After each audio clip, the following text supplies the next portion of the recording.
Nous voilà au Musée des Beaux-Arts de Sherbrooke pour l'exposition Richard-Max Tremblay, Éclipse.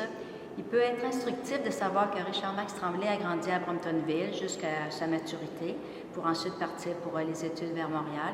Mais je vous dirais que c'est pas parce qu'il a grandi à Bromptonville qu'il expose au Musée des Beaux-Arts de Sherbrooke. Non, c'est parce que c'est un artiste réputé, un artiste d'envergure, dont son art se décline par deux volets, la peinture et la photographie, et aussi une galerie de portraits. Alors, l'exposition est titrée Éclipse. Éclipse peut être utilisé vraiment au sens premier du terme, l'éclipse de soleil, soit la disparition passagère de la lumière. Mais dans le cas de Richard-Max Tremblay, c'est beaucoup plus vaste que ça, en ce sens que Richard-Max Tremblay jongle avec la disparition de la lumière, le vrai, le faux, et aussi l'obstacle qui empêche de voir.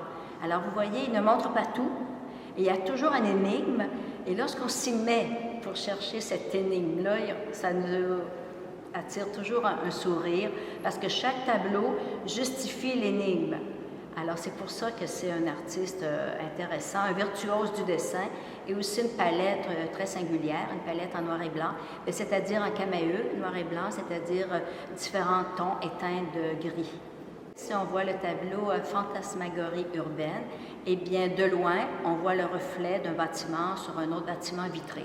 C'est un tableau immense, très très beau, mais lorsqu'on s'y approche, on perd le motif. On voit que des cercles de couleurs. Alors vous voyez, habituellement, on remarque les détails de tableau quand on s'y approche, et dans ce cas-ci, on perd le motif quand on s'y approche. Alors encore là, c'est tout à fait à l'encontre d'une logique de s'approcher pour mieux voir, mais dans ce cas-ci, il faut s'éloigner pour mieux voir.